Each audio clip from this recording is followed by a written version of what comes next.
Hey everyone, how's it going? This is Adrian with another release for Avo. This is the final release for the year, so let's check it out. So we're still on Avo 2, and we have a couple of things that we shipped this week. So let's see, Refactor, allow nil user in authorization service.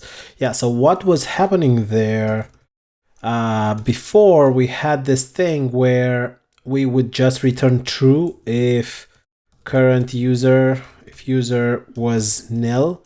So it basically would ignore the authorization rules if the user somehow were nil, and this is a security issue. So now we have we made it so we don't do that. So we basically try to authorize and pass that user that you gave to Avo. So basically you will be able to fetch to get that user. So user, this will be nil if it just evaluates to nil, and you'll be able to catch this error inside your policy. So this is a better more tightened security. Cool. So this has been fixed. We updated Ruby requirement to 2.6, and we also updated some dependencies. I think, yeah, Lufa had a security dependency, and we had to update the requirements to Ruby 2.6 as well. So if you're running below 2.6, I'm not sure if you can upgrade. What's next? Oh yeah, correctly parse and build the XML trix attachments path. So we came back to this one. We tried to fix it. I thought we fixed it before. But what happens is somewhere in the trix field, we are passing a path to the editor. And this path should be, where is it? Edit target.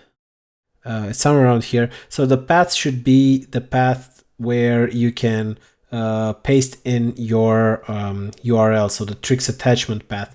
And if you are using something like force locale, that path would have been broken and this would not be uploaded. But now that has been fixed, and this is good to go.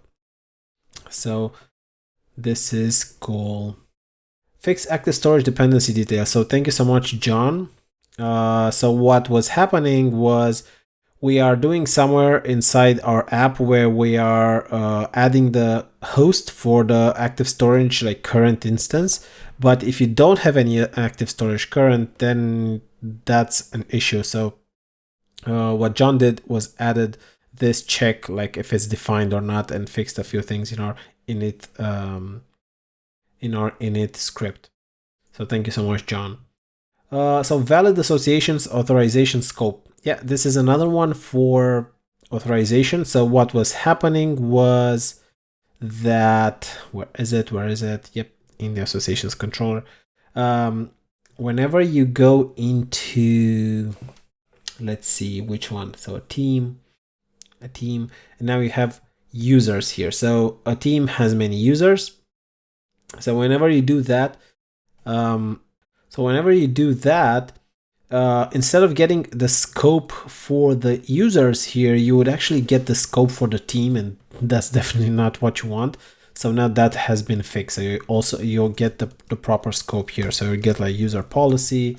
Yep. So you'll get this proper scope instead of team policy, instead of this scope, because it's not okay. This is what you need, what you want. So that has been fixed.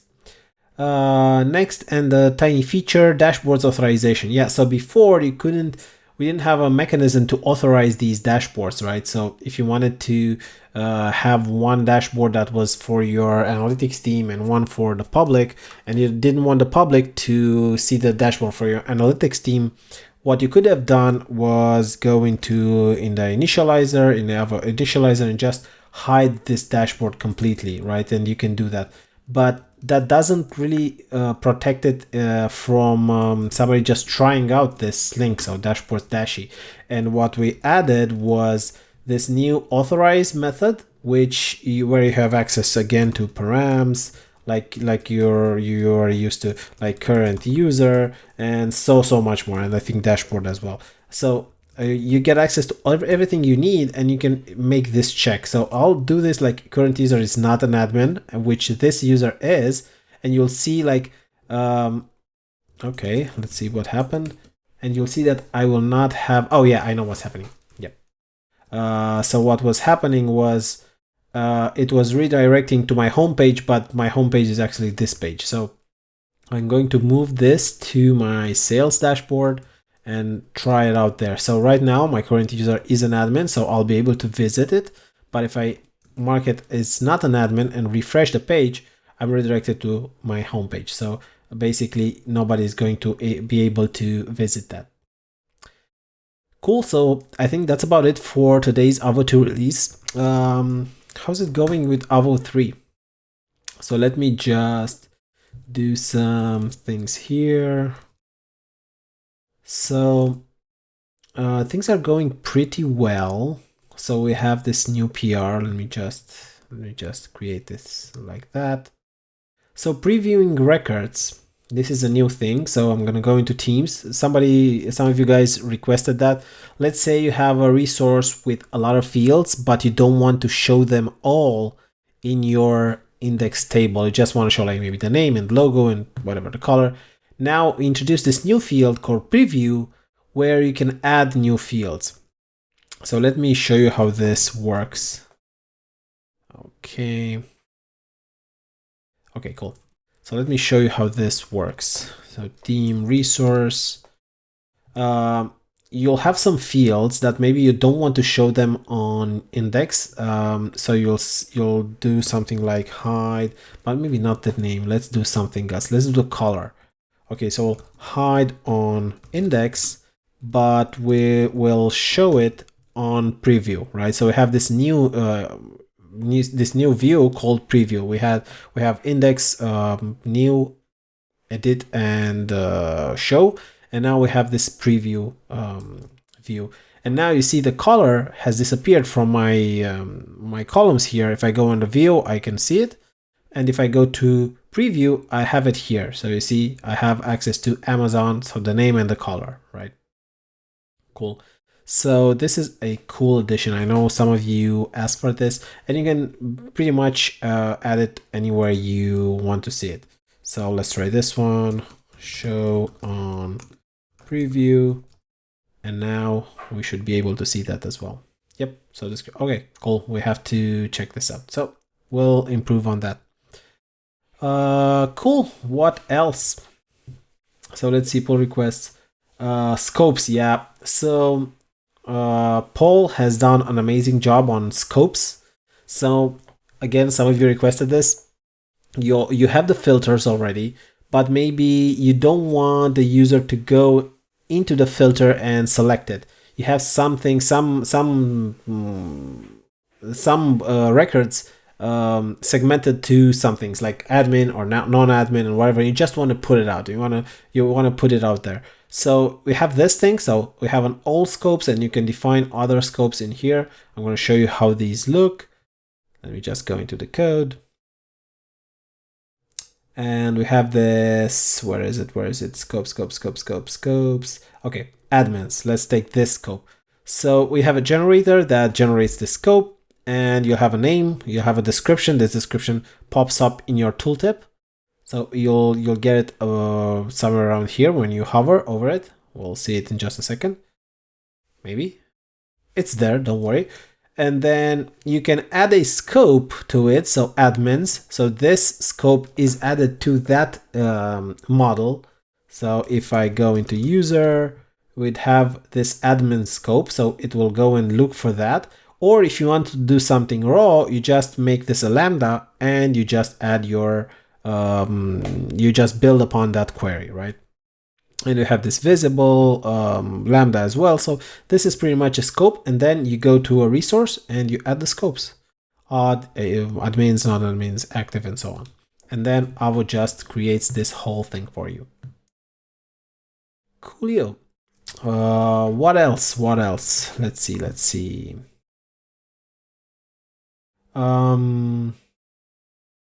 Okay, so this is a PR I worked on. I still have to work a little bit. So we made it so inside a show or an edit view, you can add like multiple panels into a sidebar, or you can have multiple zones. Like this is one zone with a body and multiple sidebars, and this is another zone with some panels and some sidebars. So now you can, and if you pay close attention, you'll see you can add a tool, a resource tool above the default panel for the show, and you can add a tool inside this let's call it like body area, right? So it's much more customizable, and you can do more things with it. So before you had the ability to add a field or a tool somewhere below, but now you can add a tool inside here. So this will take advantage of like the form and everything else. So it's a much better way to build like this these interfaces. Cool. So this is it. We're working on a few more things like injecting partials and adapters and some other cool things. What we did was work a lot on the internals of Avo. So we want to bring Avo to be a little bit more mature and to have a sturdier base on which to build on. So like I mentioned, this is going to be the last release for this year. It's going to be the same for Short Ruby newsletter. I've talked to Lucian today, and I think this has been the last one. Maybe he's going to do one more. I'm not sure. So you better check out. You better subscribe to see what he'll do. A lot of good stuff here. I wrote like a short summary on the short summary newsletter. So what you'll find in this release. So go check it out. Of course, Yaro has published a new video. Hardwire search and infinite pagination with ransack and pagy. So this goes very much in depth to how to use those gems. So this is very like all content from Yaro. This is very high quality, and it goes very thorough, and you can check out you can really see how to apply these gems. So go and subscribe to their channel. Yeah, so I'll post this on Twitter. I've made a tiny retrospective. So this year, Avo has been downloaded about 200,000 times, has been used in 240 apps in production.